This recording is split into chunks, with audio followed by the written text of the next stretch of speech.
South Africa have beaten New Zealand comprehensively today, something that I did not necessarily expect from a South African side today.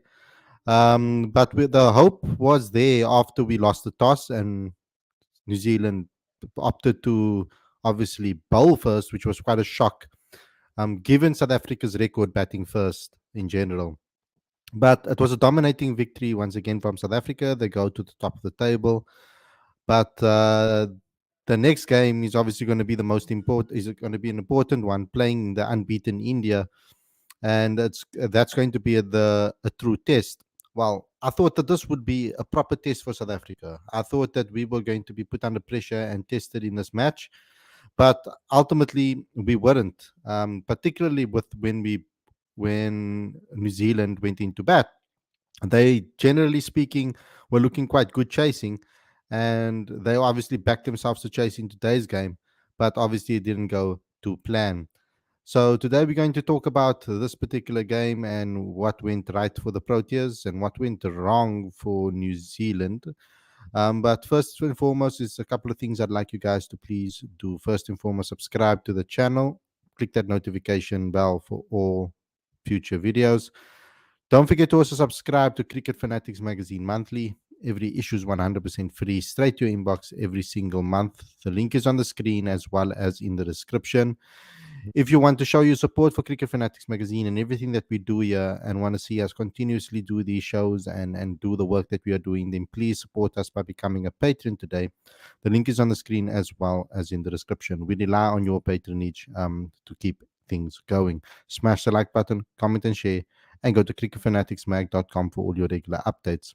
So without further ado, let's get straight into today's video. I'm really happy and chilling here as a South African cricket fan after that victory against New Zealand.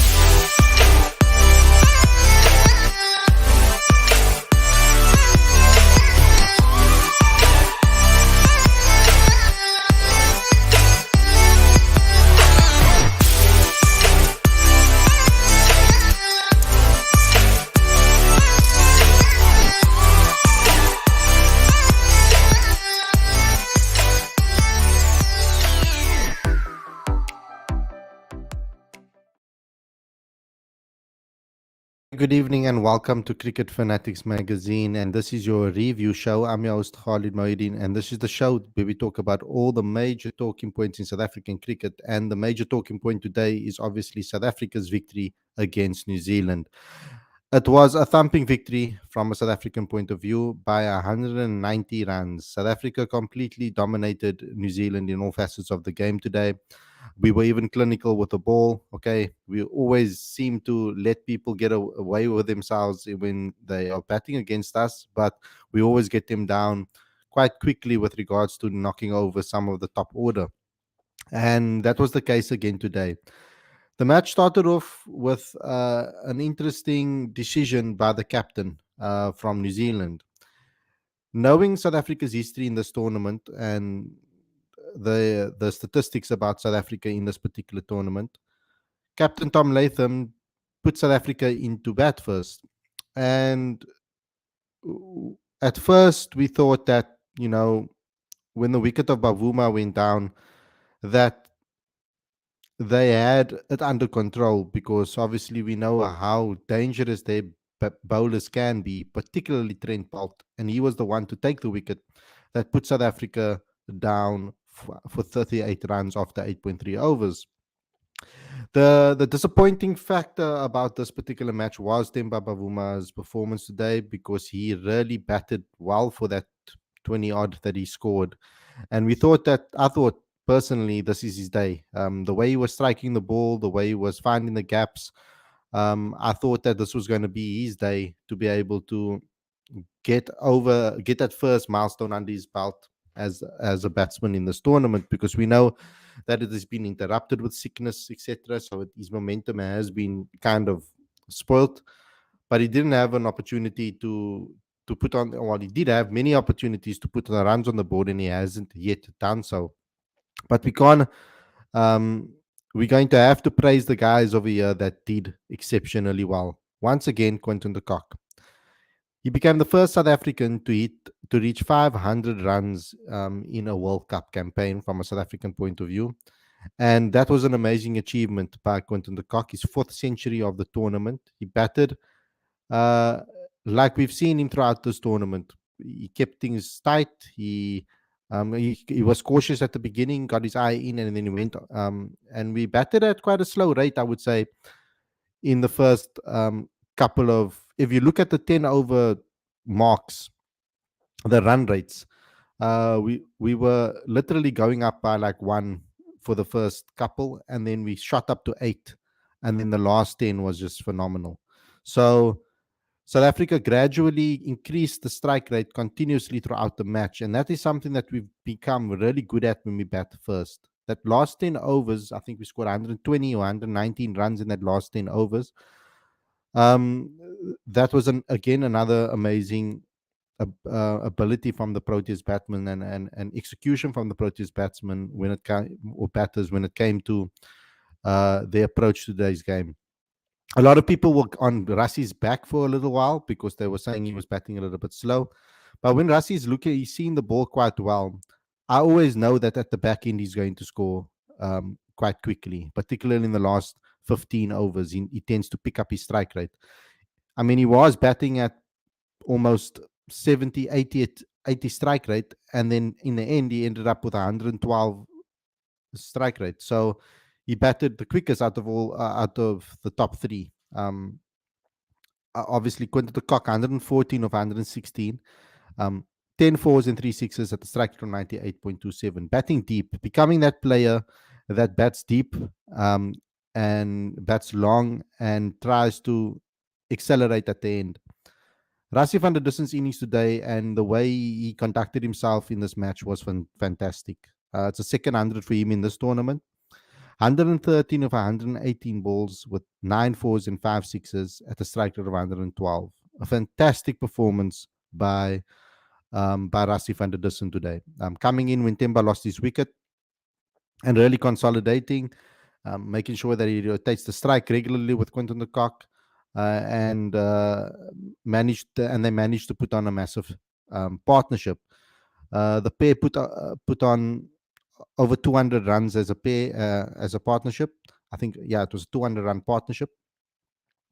And they really showed character against New Zealand today. He really showed character against New Zealand today. And we could have kind of sniffed that he would put in a performance like this based on his press conference last night. We spoke about it in depth about how important, how great that press conference was, how switched on he looked, the answers that he gave. Everything about it was top notch.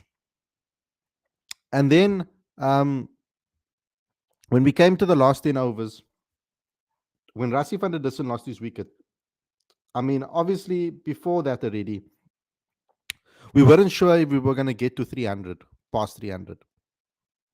By, I would say, the 35th, 40th over, you could still say that, okay, cool, we need to really go here. And there was a lot of, we had a lot of people speaking about how we are not accelerating fast enough. But in the end, we put on a very good total of 357. And considering the ground that we're playing on, this wasn't a 400 wicket, in my opinion. The ball was the pitch was quite slow. The balls were sitting in the pitch as well. And clearly, by the way New Zealand batted, the pitch wasn't as easy as many people might have thought to bat on. When it comes to top high totals on this particular ground in history in ODI cricket, this was the highest score in Pune in ODI cricket. So South Africa overtook India's 356 for 7 that they scored against England in 2017. So South Africa actually batted extremely well to post the highest score on this ground, which has not been talked about. It wasn't spoken about by the commentators. It wasn't mentioned today. Because of the luxury of everybody seeing South Africa score 350 plus regularly now, 400 in matches, there should be some credit given to South Africa for posting 357 on this ground, the highest total in Pune. So the wicket wasn't that easy to to you could see about even with the players that eyes were in. Um, for example, when Quinton Cock was in, when Rassi was in, it wasn't that easy to get the balls away. And if you bowl good lines and lengths on this particular wicket, it made it very difficult to put those balls away. And when South Africa went into bowl, that obviously showed these things. Um, when I look at another performance that I need to obviously speak highly about is David Miller. David Miller came in and did the job that we know he can do. 53 of 30, two fours, four sixes, 176 strike rate. Brilliant performance from him. Then, and I need to commemorate the captain and the coaching staff for deciding to send in David Miller as the left arm option when Quinton de Kock lost his wicket. Um, and then the second time around, I would say it was a smart decision to send in Harry Klaasen ahead of Aiden Markram at the time. So both of them got the runs needed to be able to get South Africa to that higher score on the ground. 357 for 4 in 50 overs. I think it was a very good um, batting performance today from South Africa. And I I can't really fault New Zealand from the bowling perspective too much. Um, other than Jimmy Neesham, who obviously was thrown in here because of the injury to Matt Henry. Um, they only conceded 12 extras, so they were quite tight with their lines. So that is something that I thought was excellent. They didn't bowl as badly as what we made it seem like. South Africa really had to fight for their runs. Everybody had to except David Miller at the end. Another stat and an interesting talking point that I can maybe mention: the most amount of sixes hit by one team in a ICC Cricket World Cup was 76 sixes by England, the champions in 2019. South Africa, with 2 games left, have already surpassed that. I think they've hit over 80 now. So South Africa really showing how devastating they are with the bat in this tournament. It's record-breaking stuff that we are seeing from the South African team. And I think some of us were maybe almost taking it for granted how good the South Africans have been with the bat. Regardless of whether we're batting first or not chasing or whatever the case may be, we still have to give the credit to the South African team for the way they've batted and conducted themselves in this particular match. Now let's talk about the bowling. What can I not say? I mean, what can I say about the bowling that isn't so obvious? Marco Jansen, most amount of wickets in power play so far. He took another 3 wickets today. Fantastic bowling today from him with a economy rate of 3.87, 3 for 31. Lungi Ngidi kept it tight. He's really he's really accompanying or complementing Marco at the top of that order and keeping things tight in the power play. I think that is a fantastic combination at the top. I mean, Lungi and KG. Lungi is actually keeping KG away from actually opening the bowling at the moment, and he's been quite tight and really good. Some of us, including myself, said that Shamsi should play today, and maybe we have to admit that maybe we were wrong about that because our seamers really did the job today. Although Keshav Maharaj was the top wicket taker with 4 for 46, I think the pressure that was put on by the seamers really allowed him to be able to be that trump card. He bowled with an economy of 5.11. Gerald Kutsia was in the wickets again today, 2 for 41. Kagiso Rabada was tight today with 1 for 16 of 2 with a 2.66 economy rate. Really bowled tight lines, really bowled well today. They didn't put a massive foot wrong. And I think the biggest did I read that right? Okay. And I think the biggest compliment to this team this time around is that there was only 12 extras. Only we need to clamp down on that though. There were 6 wides. because it's 12 extras in 35.3 overs compared to 12 extras, 12 runs and extras from in 50 overs that New Zealand got today. They only bowled 8 wides and 4 leg byes. South Africa today they bowled 6 wides, 1 no ball, 1 leg by, and 4 byes. So a much more clinical performance. We finished them off for 167 within 35.3 overs. Very clinical. Um, and I'm really proud of this performance today. And I'm really proud of us keeping up the intensity and winning this match so convincingly. That obviously puts us in a very strong position. We basically have already qualified for the semi-finals almost. It seems to be the case right now with South Africa. We are sitting with 12 points. Our net run rate is ridiculously um, is ridiculous. It's 2.29 The next best run rate is India's with 1.4. We play India next, and then Afghanistan. If we can get a result in one of those games, we are definitely in the semi-finals. But it's very difficult for South Africa to mess up the chances of getting a semi-final spot right now. The aim for South Africa should actually be to play their semi-final, I think, in Mumbai. I think that's where they have the best opportunity to maybe make the final. That's going to be something that we need to look at or look into when it comes to that. So topping the table, I think, will get us a semi-final, I think, in Mumbai, if I'm not mistaken. So trying to top the table should be the aim. I'm not 100% sure on that, but you guys can fact check me on that in the live chat. But I think it's all praise for me from South Africa's point of view. Still, I want to see us remain focused, regardless of this victory. I want us to remain focused on game by game and not get carried away by the fact that we beat everybody so far in this tournament except Netherlands. When it comes to us going into the semi-finals now, we need to obviously focus on India, give them the best shot that we can against them, and really try to beat them, and go with confidence into that Afghanistan game and continue the momentum of victory.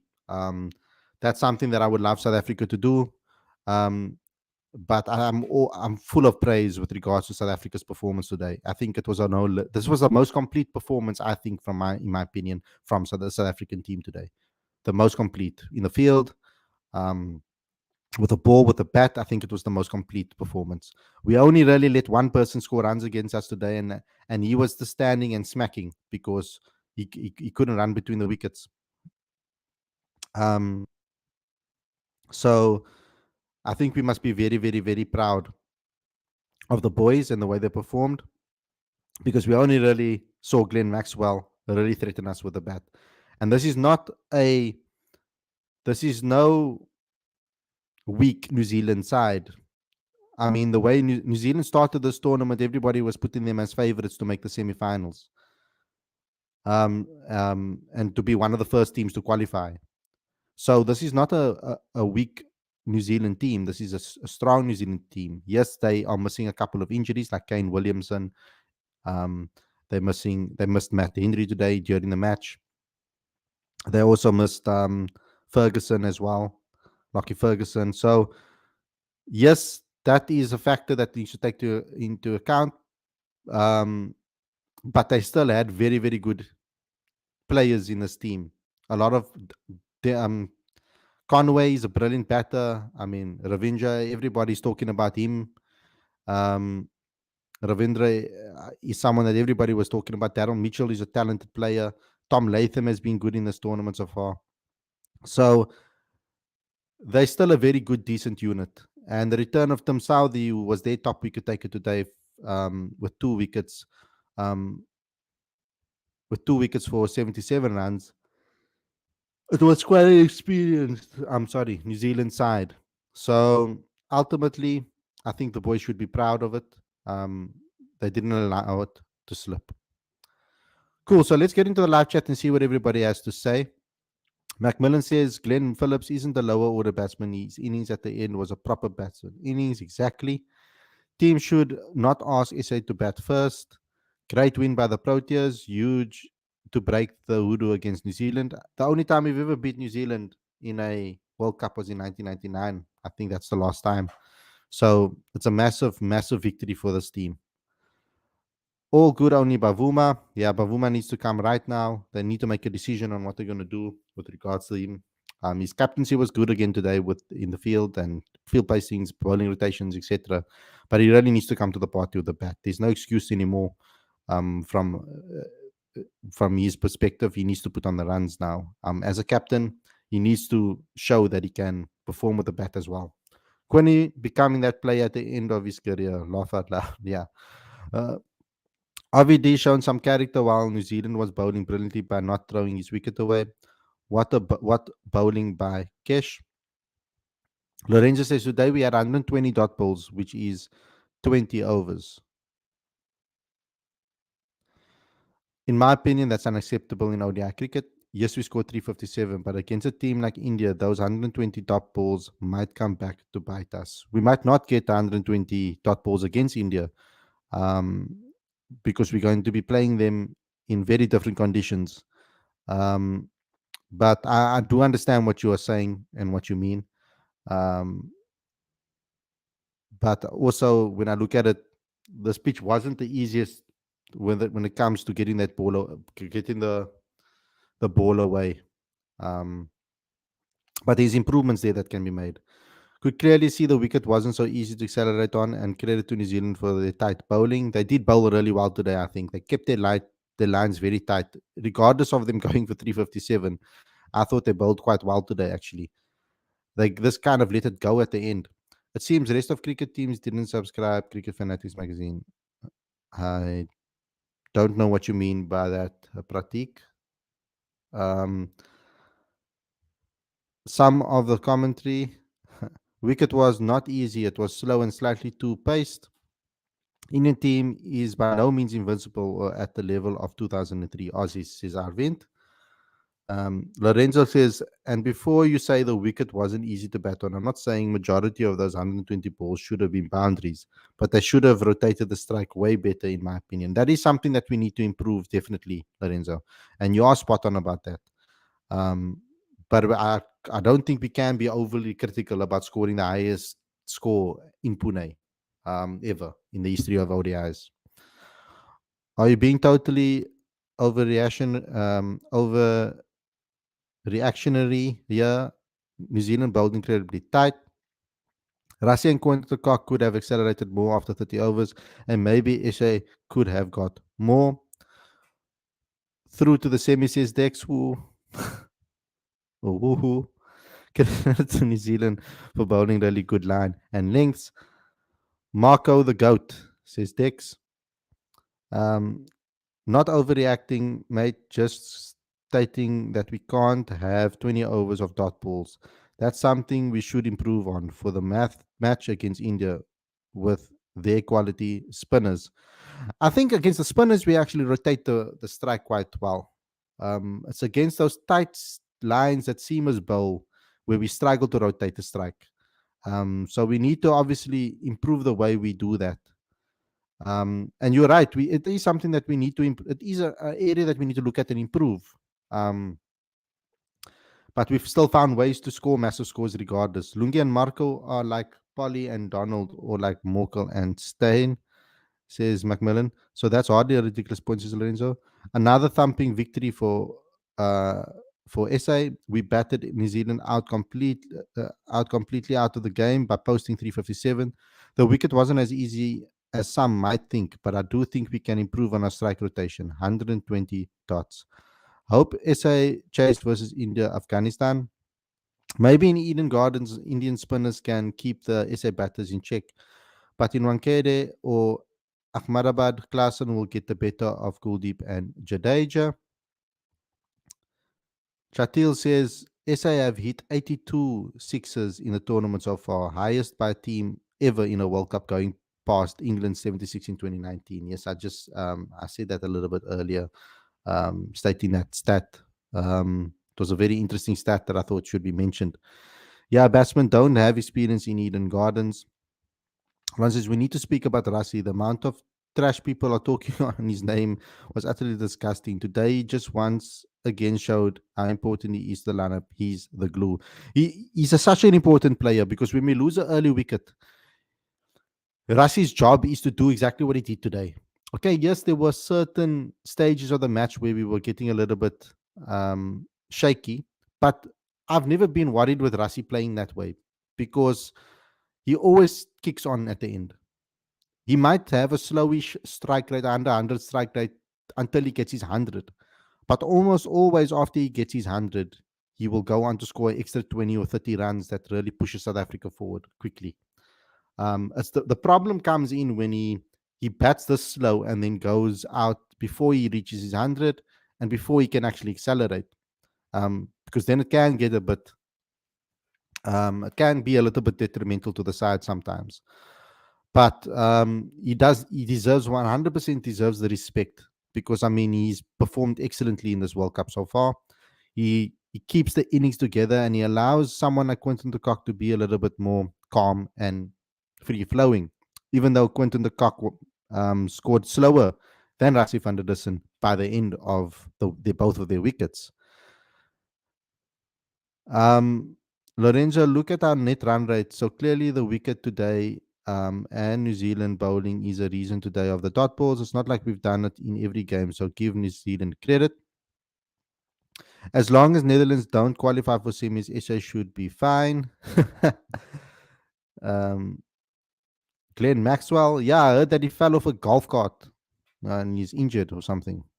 New Zealand are ravaged with injuries, says Macmillan. They are. You're missing the point, bro. India have 3 quality spinners which will try and peg us back, so we can't let this amount of dot balls rack against them as we might end up short. I think Lorenzo's just making an observation on today's batting performance in terms of allowing 20 overs of dot balls. Yes, New Zealand bowled well, but we should have rotated a bit better. It's constructive criticism, ultimately. There you said it. New Zealand overrated side, beneficiaries of having an easier set of games first up, which allowed them to boost their net run rate up. Okay.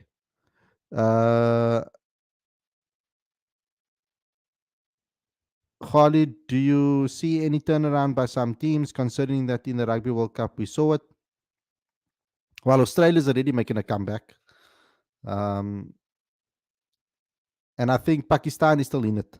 With this particular defeat today, Pakistan is still in it. Under Bavuma, SA have broken Woodoos over Pakistan and New Zealand in World Cups. Brilliant. I've backed the selection of Temba in World Cup, but he is his own worst enemy at the moment. Yeah, he needs to score some runs now. He has to. He can't go through this whole World Cup without scoring any runs. If we still second, we're playing in Eden Gardens. Thank you. Considering the semi-final team, so I think we need to go first. We need to beat India and go top of the log, and then get Mumbai, because I think we'll do really well in Mumbai.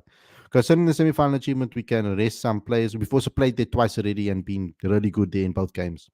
Rest some players as a precaution, obviously, without disrespecting India and Afghanistan. Why is Aiden Markram not bowled at all? Says Neil Govender. We haven't really needed him to. That's why. Maybe against the Netherlands he could have bowled. He has bowled. I think, did he bowl at all this World Cup? I don't think so. I don't think we haven't needed him to. Our bowlers have been doing the job. New Zealand sending SA to bat first is it's like they were trying to prove something, that they can beat SA in their own game, or in their own game either way. Because New Zealand's just a very strong chasing team, and the teams chasing on this particular ground so far have won matches. What I think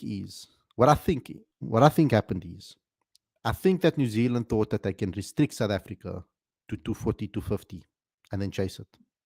I don't think they expected to concede 357 runs today. That obviously wouldn't have been the aim. Like I said, this is the highest score in Pune. So South Africa had to bat really well to get that score. First and fourth play in Mumbai. Second and third play in Kolkata, Azim says. Yeah, so I think we should end up first. That's where we should aim for, or fourth. No, but ultimately, I want to first, and then get Mumbai because I think that will be a brilliant for South Africa on a ground that they're now familiar with and have played well at. This is SA's best World Cup performance after 1999. And let's not get ahead of ourselves, guys. Let's just take it one game at a time, please. Aiden played well, says Dex. Aiden need 1-6. New Zealand also fielded very well as well, as if we weren't even there and we just score consistently off every ball. Our massive scores have made our fans arrogant, says Macmillan. The cock could break the most hundreds in a World Cup record and most runs in a single edition record, which is incredible considering his history in ICC events. And that just shows, guys, we obviously often talk about these things and about taking everything into consideration. And somehow, in certain aspects, we've been proven wrong in certain cases when it comes to certain opinions that we've had.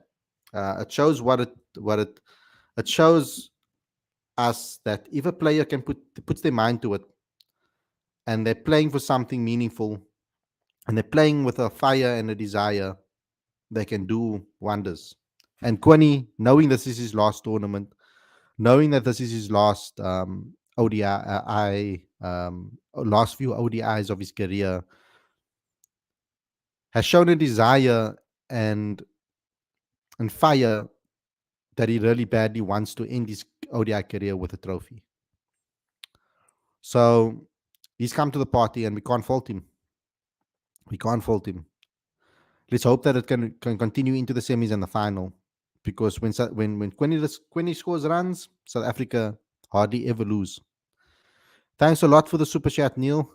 Surprisingly good performance today. Now to get over the semi-final hurdle when the pressure is on, says Neil. Yep. I remember people criticizing Rob saying he will use paces. I always said it's not all black or white. Indian pitches are vary across the country, and Asian countries are not always Superman against spin. And I've also agreed with you when you said that, because I saw in the IPL how much seam played its part. Now, the fact that South Africa also have a swing bowler in their team is a massive plus. That's the reason why we've been actually taking wickets in the power plays, because of Marco Jansen's been able to move the ball around. And whenever the ball moves around, any batter in the world will struggle. And I think that is the key over here. South Africa is in an interesting position, I think, because the game against India is going to tell us a lot about how much we've improved. Because I think India is the one team in world cricket that has really troubled South Africa in ODI cricket over the last couple of years. They're the one bogey team for South Africa when it comes to ODIs, bilateral series, etc. We've really struggled to beat them in ODIs, in bilateral series, in series in general, in ODI series in general. So I think it's something that we need to. It's going to show us how much we've actually improved, I think, over the last couple of years. I think that's the measuring stick for us, because we've beaten Australia. We don't really play New Zealand much. We've beaten England. We've beaten I think Pakistan. We've beaten, I think, as well in certain, I think, in games. We've beaten Australia. We've beaten these teams in ODIs before, but against India, we've been struggling over the last couple of years. So that's kind of the measuring stick. For a long time in South Africa's history, over the last 5 years, we've been speaking about how badly we play against spin, and India's spinners are top class. So at the moment, we've been batting quite well against the spinners that we faced. The only team that really bothered us was Pakistan when we chased, and the Netherlands when we chased. So other than that, we've played pretty decently against spin, but the wickets haven't necessarily been 100% friendly for the spinners. So we'll have to see what we do against India, because I think that's going to be a proper test. Now Proteas main focus, and India SA batters should aware of Kuldeep and Shami. Shami is going to be a problem. Under six is not far away. Hopefully, Sri Lanka pull a Netherlands and pull a Netherlands and beat India. Imagine. Same 11 should play against India because Shams is very poor against India. Khalid, give us your opinion on Temba's situation. Do you think if he doesn't score against India, he will be dropped for Riza, or will Rob stick with Temba regardless? And do you think that's right? I think that Rob will stick with Temba regardless. That's my opinion on that. With regards to Riza Hendricks, I do feel sorry for the guy that he after performing and hitting a half century that he's still on the bench. Um, at the moment with a bad Temba does not necessarily deserve to to play in the match based on that. Um, I think against India, it could possibly be an opportunity to give maybe Riza another chance, and if he can score in that game, keeping for the Afghanistan game, and then they need to make a decision on the semi-finals. That could possibly be an option. But then on the flip side, the playing Bavuma into form could be more beneficial with his captaincy ability to get your captain into form. Because I think that in the semi-final and the final, um, we will need a person with Temba Bavuma's temperament in the team. So for me, I'm on the fence about it. It's not because I dislike Riza or I dislike Temba or I like Temba or I dislike and I like Riza. It's got nothing to do with that. The reason why I'm on the fence and 50-50 about it is because I can see both sides. And I've tried to be a little bit more with when giving my opinions, I'm trying to be a little bit more um neutral and having a little bit of a middle ground type of mindset to see both sides of the story, because getting your captain in form is so integral to this team.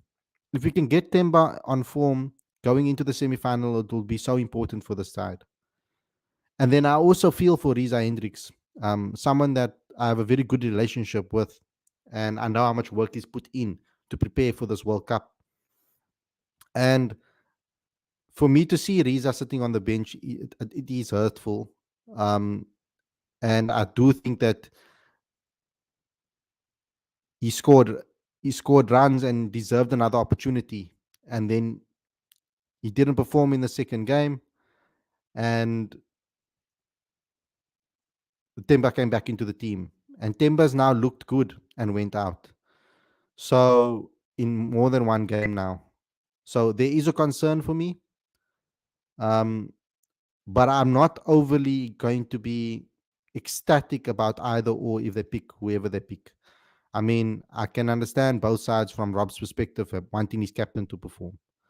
Um, but if I'm going to go with the form mindset, you pick the player on form. In World Cups, I believe in picking in form. I've always believed in picking on form. And based on that, um, we should give Riza another go ultimately. And Riza's played very well in India against India in the past. So it could be a good opportunity to maybe do that from that perspective or give him an opportunity. That would be the game against India.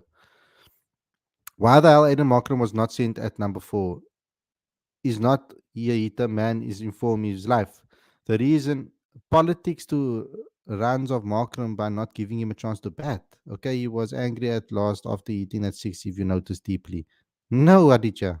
The reason they put in Miller was a simple one, left hand option. And also it's the last 10 overs. If you look at the strike rates, Markram has the lowest strike rate out of the three. Okay, yes, Klaasen has a better strike rate than Miller, but Miller tends to be able to get going a lot faster. It's got nothing to do with politics. It's got to do with match situation. They put in Miller because of his big hitting capabilities at the back end and the fact that he's a left-hand option. Aiden Markram is the best number 4 batter. I think he not care today at 4 because of left and right combination. Yeah. We need to beat India and qualify in first position to play in injury ravaged New Zealand in a semi-final semi will be ideal. I want to us to finish first, and also the ground we play. Politics to stop runs of that's not true, Aditya. You are talking absolutely rubbish. Timber seems to be caught up in what he needs to do. If he goes hard, he gets carried away, or if he gets bogged down, then he doesn't know how to grind it out. That's true. Marco Janssen, incredible again. 16 wickets in the tournament with 12 coming in the power play. The Slim Reaper. That's funny. They're already in semis, Khalid. Even if we crash out, it would be best performance since 1999. Aiden with the highest strike rate possible. In this World Cup so far, Andy Klassen has the highest strike rate. How can they drop him? They took as our captain. If it's like admitting they were wrong in the middle of of a World Cup, that's why I don't think they will do it. If you're doing it, that's why I say you can't make the decision on Temba purely on batting. And that's why I'm sitting on the fence with regards to the decision, and I don't mind what way they go, because you picking. He's a good captain, and people can say whatever they want. That is something that I feel strongly about. The the the the impact he has on the team, the decisions he makes on the field, uh, his understanding of his bowlers and what they can offer him at certain times in the game. His captaincy plays a big role with regards to his selection. So it has to play a role when you decide whether you're going to pick him or not. Lorenzo Bro, how can they drop him? They took as a captain. Temba started good today. Yes, and he just needs to find a way to get over that line. Khalid, after this World Cup, do you see SA batting lineup and you captain? I think that's a question for another show. I'm not going to answer that today because I really need to think about it and look at various things. Janssen, surprisingly, is the most crucial player in our squad at the moment. One injury to him, and our team completely loses balance. What a find he's been. Macmillan said, could see that the way David played today was intelligent, took the singles to the long boundary and took it on when it came to the short boundary. He batted very well today. Temba can captain from the sidelines using disco lights, says Paul Terry. After Quinn retirement, Ryan Rickerton should be considered as replacement, but he needs lots of to work on his power hitting. Now I can see only two teams winning World Cup. It's going to be either India or South Africa. Whoa, big statement there. I'm taking it game by game still. India versus SA in the finals is Aditya Singh. India going to bat first. Shamji should play against India as India struggle against left arm spin. You see, if India do bat first, then it is our strength versus their strength. Sorry, my bad. Our weakness against their strength. Because India of a very good chasing team. No, it is our strength against their strength. No, our weakness against. Wait, I'm talking total bull. It's this. If we chase, it's our weakness against kind of you could say their weakness because we will go into in chasing and something that we haven't been that good at, and India will go set total first is something that they haven't necessarily done that well when they had the opportunity. So even though they've won all their matches, there were some interesting collapses on that they were because of their bowling performances. They were excellent. Shams should play against India as India struggle against left arm spin. We shouldn't focus only about spin against India. They have top pacers who trouble everybody. I'm actually worried more about their pacers than their spinners. Temba Wanka dropped really sad issue for Riza, but Temba isn't honest with himself. Bavuma hasn't looked bad like he did last year. Looks in decent touch. Feel a score is around the corner. And that's the problem. He looks in good form with regards to the shots that he's playing, etc. And then there's just a lapse in concentration and he throws his wicket away. It does feel like there's a score around the corner. So it's going to be up to the coaching staff and the selectors to decide what they want to do when it comes to selecting um, between Temba and Riza. I can understand from a batting perspective why you would want to pick Riza, and I don't have a problem with that.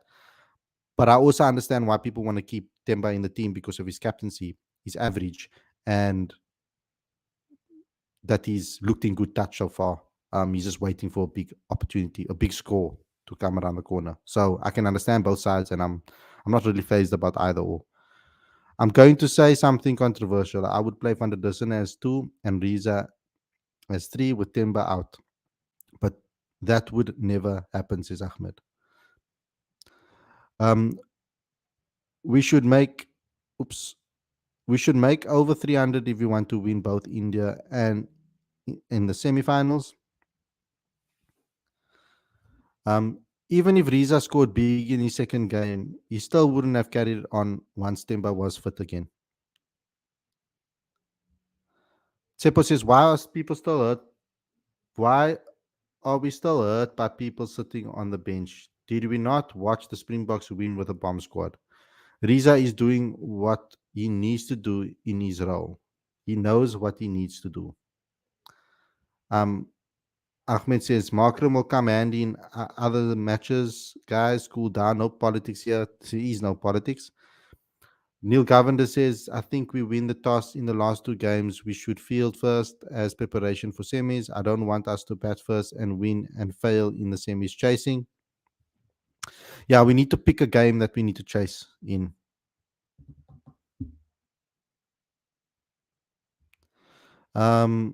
Starts quicker. Stats. Klassen starts quicker than Miller, but he was left-handed to replace Quinney.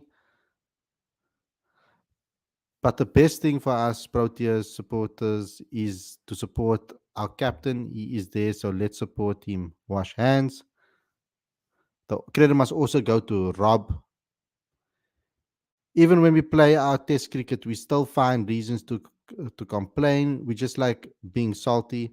Even if we win the World Cup, we're still going to want to complain. Let's enjoy the show.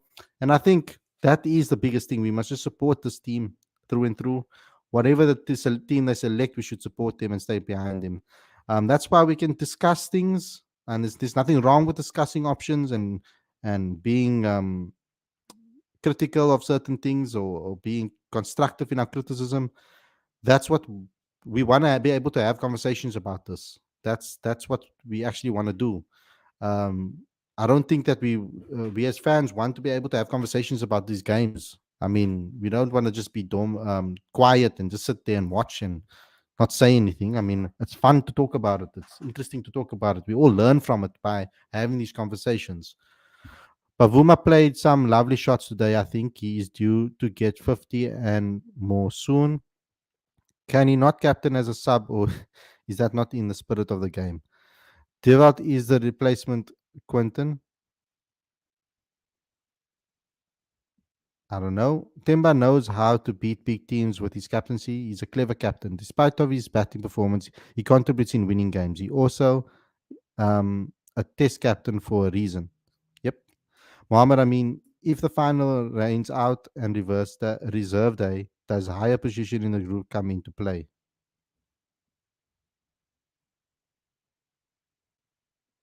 I actually don't know that, to be honest. Holly, do we have any top spinners coming up to replace Kesh and Shamo and any lefties? There aren't many, at the moment. We are struggling to produce wrist spinners in the country. Um, and with regards to left arm spinners in general, there aren't many youngsters really coming through either that are performing at the top level consistently in domestic cricket. So there's going to be a lot of work that's going to be needed to be done to be able to recruit. Our weakness versus their weakness. Yep, that's what I meant to say. My bad. Bavuma's um, place should be discussed after the World Cup. He plays all the games in this World Cup. I'm a huge Marco fan. A question asked in commentary: how far off is his brother from Proteas selection? I think his brother still needs a season, a full season of domestic cricket, and to perform consistently at domestic cricket for him to get selected. Like I said before, when in Kaya Majolovic, when I first saw the twins, um, Dwan was slightly ahead of Marco from my eye and what I saw. And then I think Dwan picked up an injury that put him out of the rest of the Kaya Majolovic, and Marco went on to play in the schools week. I mean, in the what is it called now? The Colts team. SA Schools was SA Colts, yeah, in the Colts team, not in the SA Schools team. And he had a very good performance in that team, and they actually beat the SA Schools team. And then from there, Marco was rise has been phenomenal. He just continuously got opportunities, where his brother was a little bit riddled by injury. Bavuma now reminds me of early career Markram, makes a good looking 20, 30, then gets out. I don't know why people get their knickers in a knot when people talk about Temba at this World Cup. Fact is, he must score runs as well. We can't just talk about his captaincy. That's a cop out, in my opinion. He does to score runs, and I think he will be the first one to admit that. Our bowling pack will get more stronger after the World Cup once Anna gets back. I'll never understand dropping your captain when team is doing as so well in the World Cup. The difference Bavuma has made to the team with his captaincy will be explained by players themselves. If you could choose, would you chase against India or Afghanistan?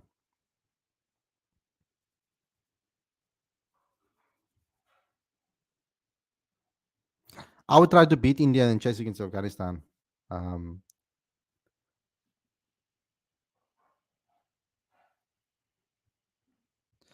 but then I'm thinking about it now, and knowing that we're going to get probably if we chase against India, it will be a proper test. So what do we want? That's the question. So according to Tsepo, you shouldn't have match reactions. Come on, dude. We can discuss things. It's not being negative. Every time Timber gets mentioned, Tsepo and many people gets defensive. I support Timber just because after a long time I see a definitive definite plan in batting and bowling and players pushing, so let him play with a freer mind. One thing he is doing is playing new ball. Bavuma is the weakest link in the South African batting. Guys, why are we talking about post World Cup while being in the middle of it? Exactly. Let's enjoy the showpiece and concentrate on the present. Thank you, Ahmed. Really don't know why Temba's current form is such a sensitive topic for some. I've been a huge backer of him so far in Cricket World Cup, but he needs runs, and so Rassi van der Dussen gets slammed while in form. Not the same energy. Referring to the chat hearted. Yeah, we need to be equal. Just like I say, when Temba gets abused when he doesn't perform and certain players don't. Rassi gets criticized when he bats well. Um, I didn't actually see that, to be honest. I wasn't on Twitter today, um, so I didn't really get to see what people were saying on Twitter or on social media about Rassi. I was too busy watching the match. So I can give you guys the best possible review that I can from my perspective. So yeah, my analysis of Rassi wasn't negative. I know you weren't referring to me.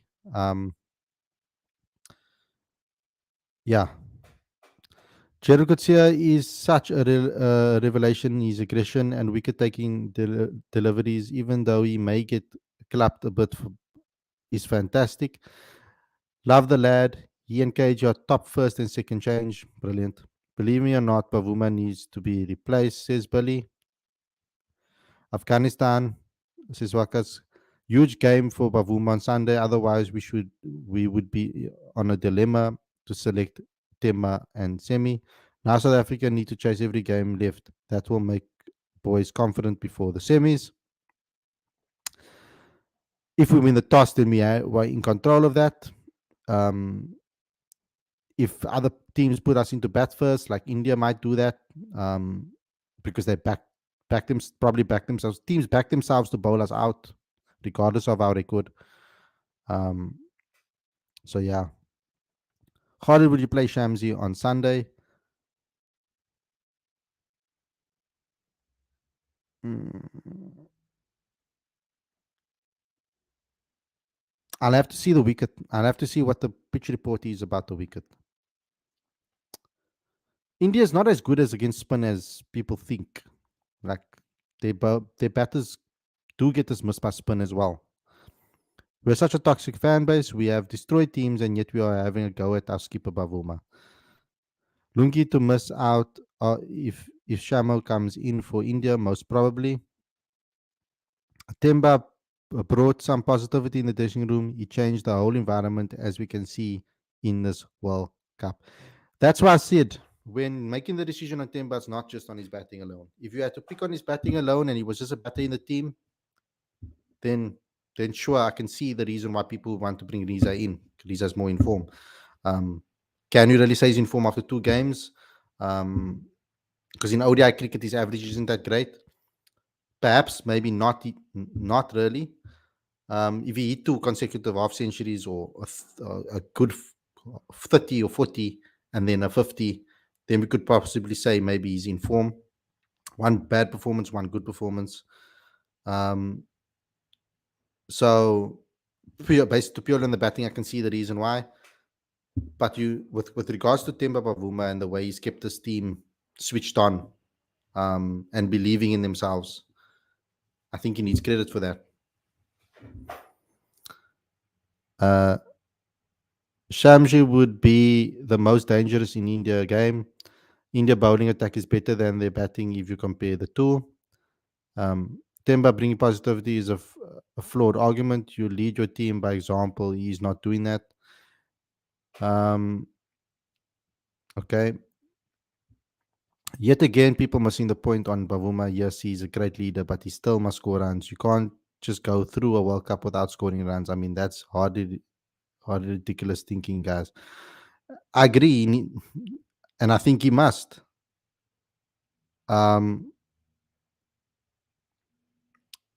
He needs to score runs.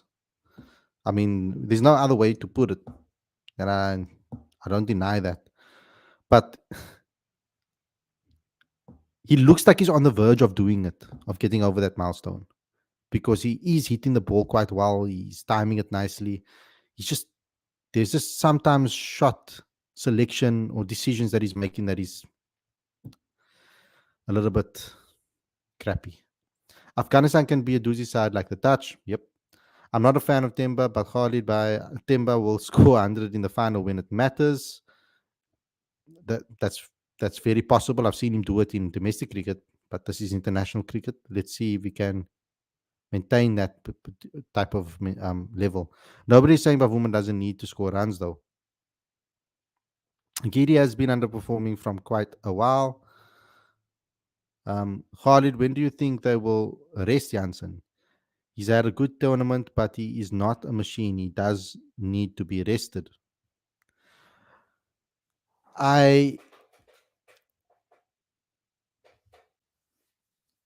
Based on Rob's presser, I mean, we had a long discussion before one of his pressers about whether they should rest players before the time or not. And then Rob brought out a presser that answered our questions literally the next day, saying that they won't be resting players in this tournament. It's a tournament that they need. Every game is a must-win game, and they're going to play the best team in best players in every single game. So he kind of just like completely shut off the idea. So it's like almost pointless for us to speak about it because we know that Robbie isn't going to rest players. Only if players have a small niggle or something, then it happens. Afghanistan might beat Australia. If Bavuma plays semis, I can guarantee South Africa will lose, as his batting brings the whole team under pressure. Um, I don't really agree with that. Ahmed says we should stop asking for Temba to be replaced. It's not realistic. Put yourselves on the management's shoes.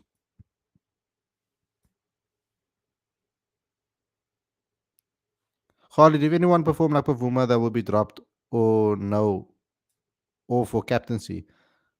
I don't agree with you. Um, there's quite a few. There's captains that haven't performed in this World Cup that have been continuously picked. Babar Azam for one, and they prolonged with him, and then he started scoring runs. Um, I mean, Tom Latham hasn't. How much runs has Tom Latham scored so far in this World Cup? Um, I know he bats down the order. Oh, 1, 2, 3, 4, at 5.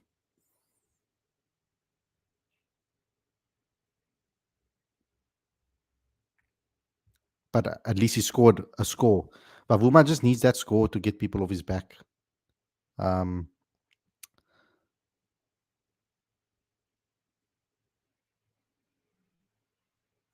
yeah, he scored 350 so far. Okay, never mind. Okay, so not Tom Latham. With regards to our team, we've tend to back players even when they're off form.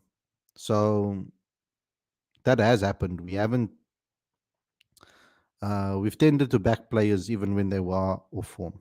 So, like, based on that, we have to be realistic. We can't demand runs from Kunde Kakrasi van Risse Markram Miller class and yet be blind eye on Temba just because he's captain. Markram scored 100, but nobody said that he mustn't score runs, Lorenzo. Everybody says he must score runs. That's the fact of whether he should be dropped or not. That's the question. Because if we pick Riza and he doesn't score runs, are we going to say that Riza should be dropped then? It's like it's you lose both ways. Because not picking Riza doesn't necessarily guarantee that he's gonna score runs either. If he comes off, great. Yes, the probability of him scoring runs based on his current form is higher. But if you look at it across formats, but if you look at it in ODIs alone, the probability of based on Tema Bavuma's form ahead of this World Cup, he deserved his spot in this particular side. So the question is, do we believe that Temba is as good as his average is, and persist with him, or do we drop him and then give Riza a chance and hope that Riza performs? So you're taking a risk either way. There is no doubt that the Temba needs to score runs. I think that's something that everybody can agree on. It's whether we should drop him or not, our captain or not, is the issue. If we win games where Temba doesn't score, does he need to score runs?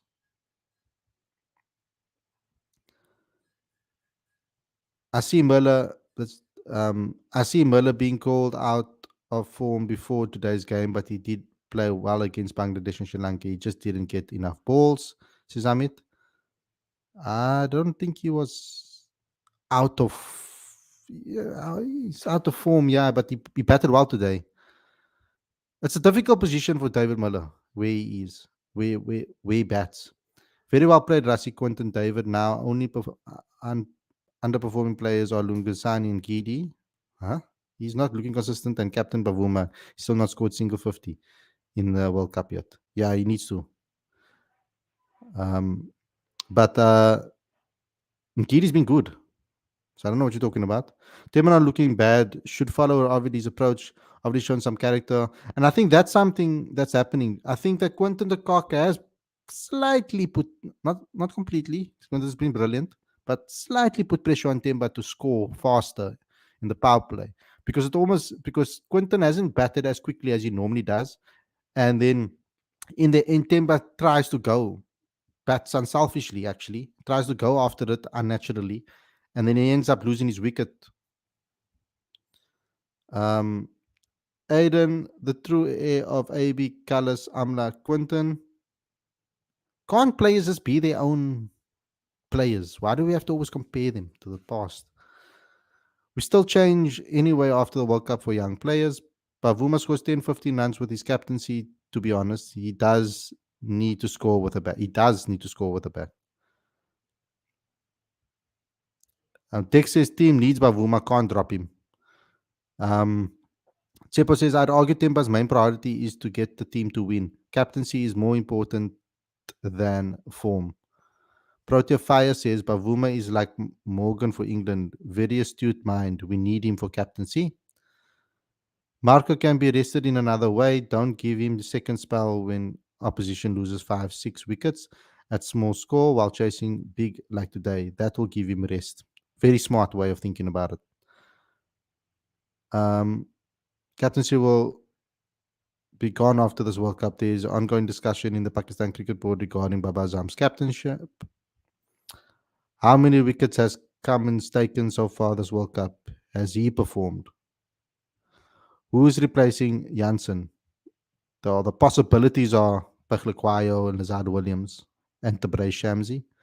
Riza is good, but not when the bowl is, but not the like for like for replacement. This there's no like for like replacement for him in this squad. Riza is good, but not when the ball is moving. We need to see the new ball, especially the first 5 overs, what Timber and Quinton de Kock is doing, and not a fan of replacing captain when the team is doing well. Yeah, why disrupt that? Semi is a totally different ball game. Team gives their best in knockout. Bavuma will add pressure due to his useless batting. His batting hasn't been useless. He's just lost his wicket, thrown his wicket away. He needs to just calm down a bit. Harley, bro, we don't back our players always. Bayerin was backed more than players like Yanaman or the Brain. But it depends, position wise, it depends, man. Temba bats better when batting second as well. When needs to drop, Riza already scored 85 runs in his first appearance in the important game against England. Bavuma is only bilateral flat track bully. He is mediocre in ICC events. That's reality. Though I'm regularly criticizing Bavuma, I don't want him to be dropped, says Amit. Look how clueless England and Pakistan look without good leadership. Jordan Eman and why are we talking about? I don't want to talk about that right now. Neil Governor captaincy is more important than people acknowledge. Look at England under Morgan and England under Butler. So I would leave Bavuma alone till after the World Cup. Captaincy, that's why I said the decision can't only be made on the batting alone. It has to be made on how his captaincy is as well. The only player I feel bad for is Tennis the Brain. He could have been a big thing for Proteas. He was a big talent from his under 19 days. Yeah, but that's in his own hands. He needs to perform domestically. Quinton de Kock not attacking early has been good for Proteas. Quinton de Kock, there's nothing wrong. No, there's nothing wrong with that at all. I wasn't. That's what I wasn't trying to say. That's why I said there's nothing wrong with it at all by him batting the way he bats. He needs to bat that way. But what it has done is Temba almost seems forced to like want to try to up the ante. Quinton de Kock is doing something he should have done before. He used to attack before assessing the pitch previously. Now he's valuing his wicket. Great to watch. Holland, I've seen the same movie regarding you can't drop your captain at the T20 World Cup. And look how that panned out. But it's fine. According to Tsepo, you can't drop your captain regardless. I think quite a few people have said that tonight. Pakistan is looking dangerous if somehow able to get into semi. Could beat anyone. Shaheen and Wasim was shown some scary reverse swing. Wow, our fans are a bunch of cards.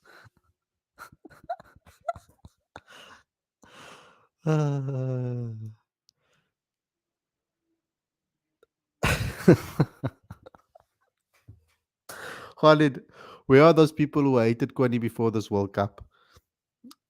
Yeah, I don't know. Uh, do you think India has had an advantage coming in this World Cup because of home grounds? Of course, there's a record, quite a good record for the home teams winning World Cups. and doing well in World Cups. Bavuma averages 15 ODIs, unlike T20, where he was never great. That's the difference. That's why players' body of work is important in selections. That's a fair point. Realistically, Temba won't get dropped. I've said this before. Captaincy in SA holds a lot of weight, so pointless. Um, he should be dropped because it won't happen. Let's move on. I hope he gets runs soon. That's what I'm hoping for as well. That's why I'm not speaking so passionately about it, because I know it's pointless talking about it. Um, there's no, there's no, there's no. How can I say? There's no positives out of us talking about it that will come from us talking about it. I think he's doing a brilliant job as a captain, and there's a massive belief in the team and the squad, and the way they've come together as a unit, and he plays a massive part in that. And why change a winning formula at the moment? We just need to pray, all of us together, that he's going to score some runs in a match when we really need him to, and he puts up his hand.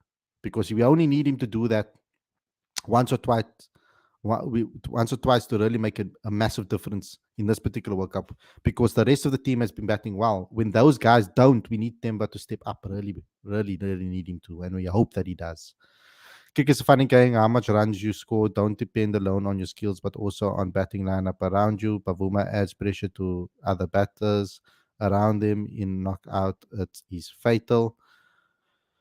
This was a brilliant performance from South Africa, all around fantastic against a very good side that struggled against in ICC tournaments. Kwani Rasimula were fantastic cash quality.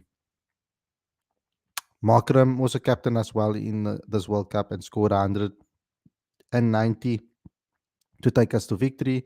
There's a leadership group, and Markram is part of that. So this captain is kind of a cop out, in my opinion. Khalid Kwani should be hyped the same way we hyped AB. He's a goat now. He's brilliant. He's always been brilliant. We just wanted to see him perform in ICC events, which he wasn't fully capable of doing. One team impressed most is Afghanistan. They could compete for semi-final. Fans in India make it feel like a home game, right?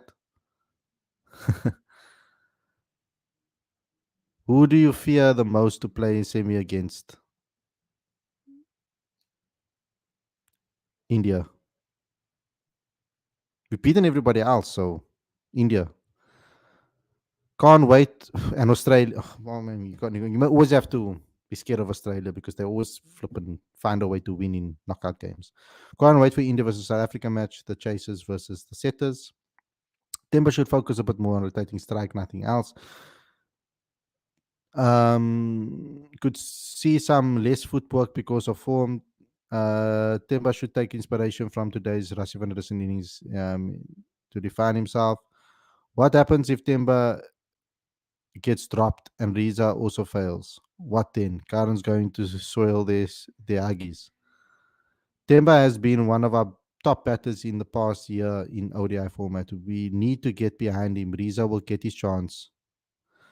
I think we need to change the mindset of fearing sides. It's actually the opposite. Teams are scared of the pace and power the side possesses. We are a serious problem for teams. Good crowd attendance today. Very good. Riza will get his chance after the World Cup when he retires. Guys, thanks a lot for tuning in. I hope you guys enjoyed the episode. A nice and long one today to celebrate the victory between South Africa and New Zealand. Thank you for all the live chats. And also thank you, Neil Governor, for the super chat. Keep them coming, bro. It really helps us out a lot at the channel when you do contribute to it. To all the guys out there, please subscribe to the channel. Click the notification bell for all future videos, please. And if you haven't subscribed to Cricket Fanatics Magazine Monthly, every issue is 100% free, straight to your inbox every month. The link is on the screen as well as in the description. If you want to show your support further and want us to continue doing what we are doing here and at Cricket Fanatics, then please go to the link on the screen as well as in the description to become a Patreon today. We really rely on your patronage to keep everything going. Smash the like button, comment, and share. Go to cricketfanaticsmag.com for all your regular updates. I've been your host, Khalid Mohideen. I hope you guys enjoyed this episode and enjoyed this victory. Stay safe. Enjoy the rest of your evening. And I'll see you guys again very, very soon. Peace out.